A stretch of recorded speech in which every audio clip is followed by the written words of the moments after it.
അള്ളാഹ്. ഇന്നത്തെ 10ാമത്തെ ചാപ്റ്റർ ഐനെന്നാണ്. ഐനെന്ന് പറഞ്ഞാൽ കണ്ണ്, ഐസ് എന്ന് പറയാം.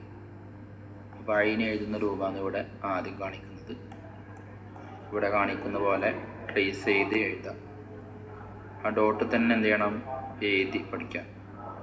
4-5 വട്ടം ഇങ്ങനെ എഴുതി പഠിച്ചാൽ ഐന് എഴുതേണ്ട രൂപങ്ങൾ നന്നായിട്ട് പഠിക്കും. പക്ഷേ അത് കുട്ടികൾ അങ്ങനെ എഴുതി പഠിച്ചാലേ പഠിയുള്ളൂ. പക്ഷേ അത് പ്രത്യേകം ശ്രദ്ധിക്കാം. അപ്പോൾ അത് ഈ രൂപത്തിലാണ് ഐൻ എഴുതേണ്ടത്.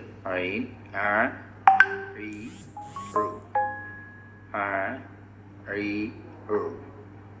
ഐനിൻ്റെ പ്രൊണൗൺസിയേഷന് ആ എന്നുള്ളത് ഐൻ, വായ് എന്നല്ല, വായിൻ്റെ അകത്ത് കുറച്ച് അങ്ങേയറ്റത്ത് നിന്നാണ് ഐന് വരേണ്ടത്, ഉച്ചരിക്കേണ്ടത്. പ്രത്യേകം ശ്രദ്ധിക്കുക.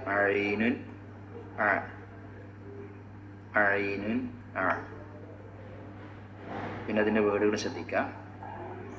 ഇത് നമ്മൾ ബുക്കിലെ ഓരോ ഭാഗങ്ങളുണ്ടല്ലോ, അത് ആ ഐ ഉ, ഇത് ട്രേസ് ചെയ്ത് എഴുതേണ്ടതാണ്.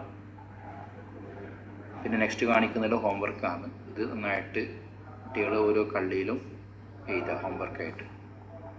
പിന്നെ വേർഡുകൾ ശ്രദ്ധിക്കുക. ഓരോ ഐനിന് ഓരോ ഹർക്കത്തുകൾ നൽകിയാണ് ഇവിടെ എഴുതിയിട്ടുള്ളത്. അപ്പോൾ അതിൻ്റെ വേർഡുകൾ ഇവിടെ എഴുതിയിട്ടുണ്ട്. ഐനബുൻ ഐ, സിയറുൻ സിയർ, ഐദുൻ ഐ,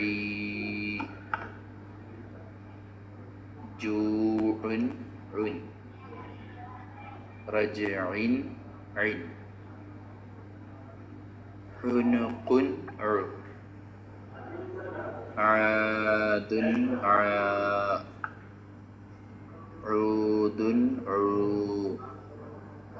സബ്അൻ അൻ. ഐനുകൾ ജോയിൻ ചെയ്യുമ്പോൾ ഇതാണ് സിംഗിൾ ഐന്. ജോയിൻ ചെയ്യുമ്പോൾ ഈ രൂപത്തിൽ എഴുതും. അതുപോലെ സിയ എന്നുള്ളത് ഐന് എൻഡിലുള്ള ഐന്, സെൻട്രലുള്ള ഐനുകൾ ജോയിൻ ചെയ്യുമ്പോൾ സെൻട്രൽ ഇങ്ങനെ എഴുതാം. അതുപോലെ എൻഡിൽ ഐനുകൾ എഴുതുമ്പോൾ ഈ രൂപത്തിലാണ് ജോയിൻ ചെയ്യാൻ. ഇൻഷാ അല്ലാഹ് പ്രത്യേകം ശ്രദ്ധിക്കുക. അതുപോലെ ഖുർആനിൻ്റെ ആയത്താണിത്, ഇതും കൂടി ശ്രദ്ധിക്കുക. ബിസ്മില്ലാഹിർ റഹ്മാനിർ റഹീം.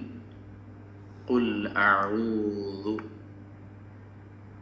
ഖുൽ അഊദു ഇയ്യാക നഅ്ബുദു, ഇയ്യാക നഅ്ബുദു.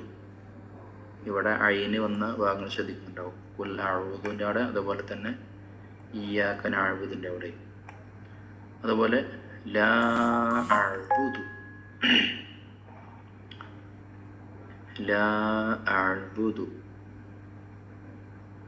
മാ തഅ്ബുദൂൻ, ലാ അഅ്ബുദു മാ തഅ്ബുദൂൻ. ഇവിടെ ഐന് വന്ന ഭാഗമാണിത്, ശ്രദ്ധിക്കുന്നുണ്ടാവും. ഇൻഷാ അല്ലാഹ് എല്ലാ കുട്ടികളും എന്ത് ചെയ്യുക, നന്നായി പഠിക്കാം. QR കോഡൊക്കെ സ്കാൻ ആക്കി പഠിക്കാം ഇൻഷാ അല്ലാഹ്. ഓക്കെ.